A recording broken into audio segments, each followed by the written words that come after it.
پرنده تصمیم گرفت برای خودش آشیانه و لانه‌ای بسازه تا در اون لانه احساس امنیت و آرامش کنه. کار سختی بود. تنها بود و باید هر دونه از اون پوشالها و چوبهای ریز رو در سفری طولانی به منقار و نوک کوچیکش می گرفت و می آورد تا بدنه خونش آماده بشه. بالاخره بعد از روزهای طولانی این لانه آماده شد.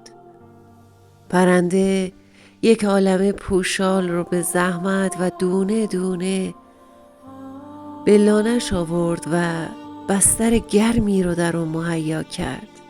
الان دیگه همه چیز آماده بود. پرنده خسته بود و گرسنه. خب غذا پیدا کردن برای پرنده ها و حیوانات مثل ما آدما راحت نیست.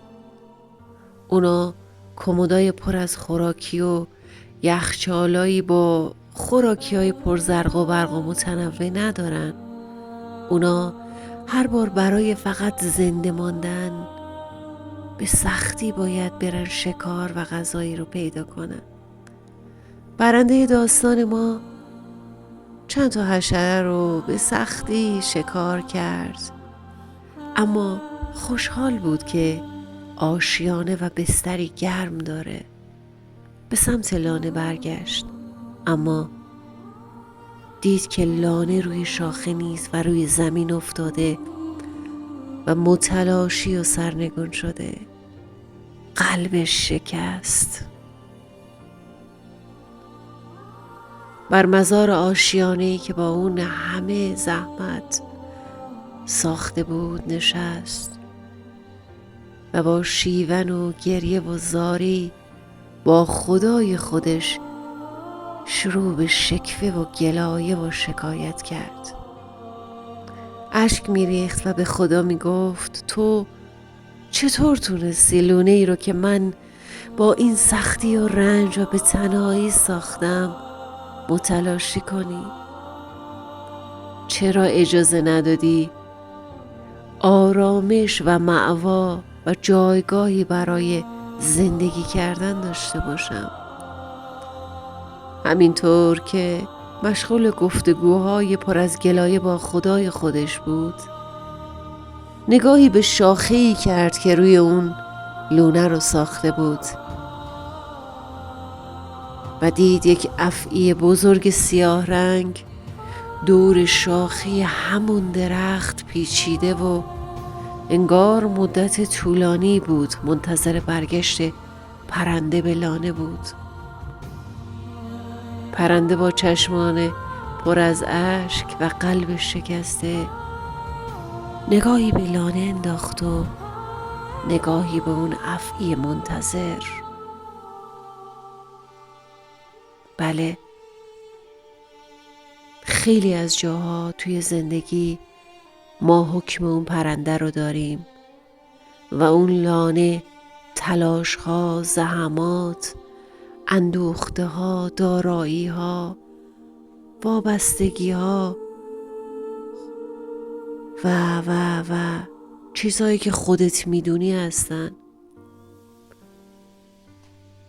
اما خدا کارش متلاشی کردن نیست.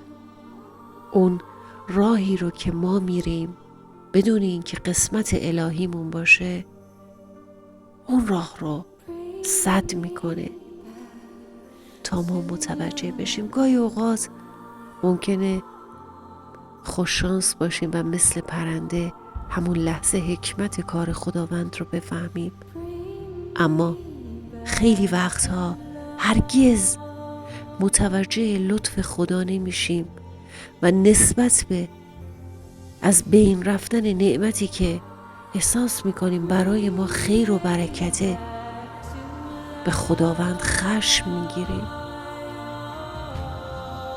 میخوام بهت بگم جهان هستی مراقبته و خداوند مراقبته و خداوند لحظه‌ای چشم از تو بر نمیداره. اگر موضوعی در زندگیت خوب پیش نمیره، اگر نعمتی رو از دست میدی اما تو درست رفتار کردی و تلاشت رو کردی، پس به خیر و برکت در اون اتفاق تلخی که ظاهرش تلخه اعتقاد به این موضوع داشته باش. حرفای من نه شعاره، نه قصدم داستان تعریف کردنه. من حرفم رو زندگی کردم. ارادتمند یکایک شما عزیزان، سارا محمدی.